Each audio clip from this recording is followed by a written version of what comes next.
I'd forgotten how painful this tutorial is. Okay, imagine this. You've been working your overnight shift at a massive conglomerate doing the same thing you've done day in, day out for 25 years. All of your other coworkers, one by one, have been replaced by robots who are faster and more efficient than their human counterparts. And you are the last remaining human on the warehouse floor. It's a dystopian glimpse into our near future, and that's the world in which The Last Worker takes place. Am I supposed to say something here? Good question. You need GPS.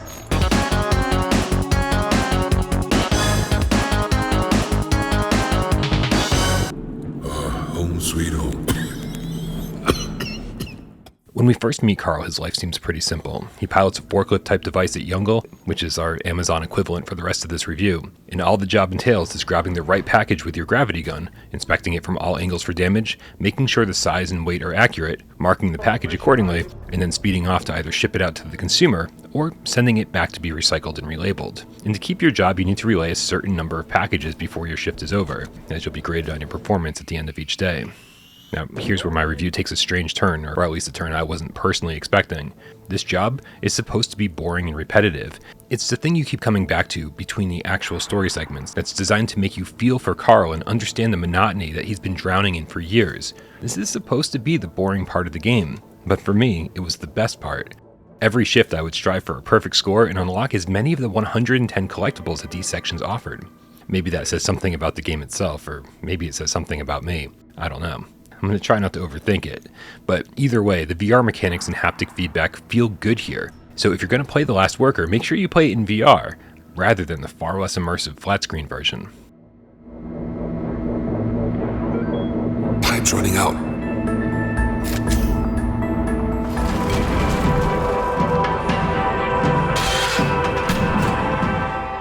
And I gotta say that for the first hour or two, I was having a pretty decent time. The story had a nice build-up, the sad, depressing comic book art style looks fantastic in the headset, and it's all accompanied by the gloomy undertones of the soundtrack.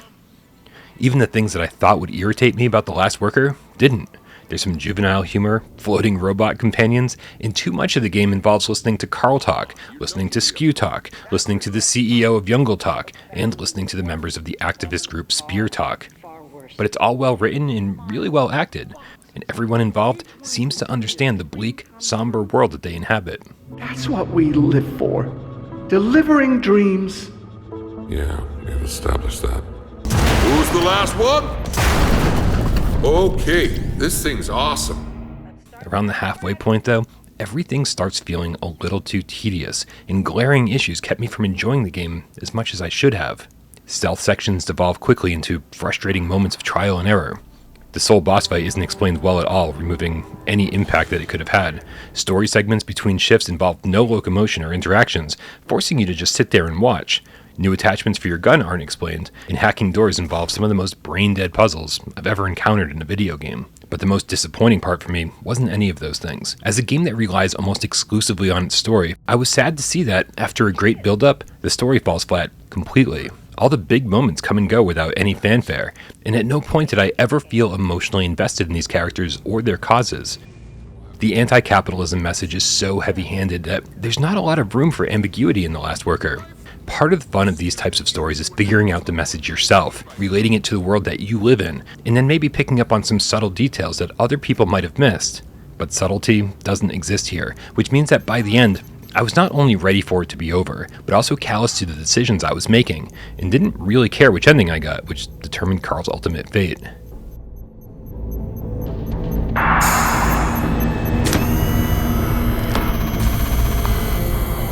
Kids, cool it.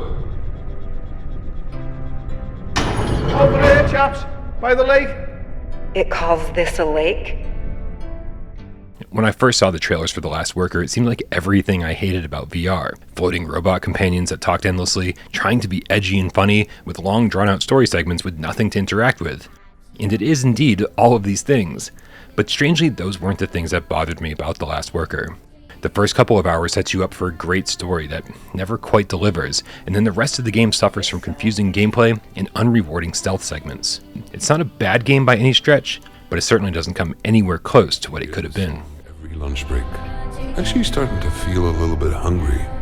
You're like Pavlov's bitch. What? Excuse me. I just need to do something.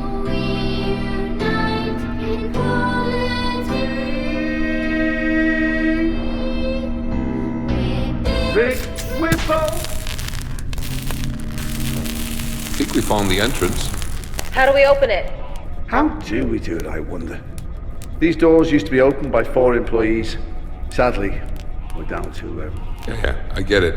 Why don't you give me a hand? It doesn't have hands. Neither do you blue tit. I will zap your ass. Oh, why? Blue tits, beautiful birds, majestic little things. Over here, mate.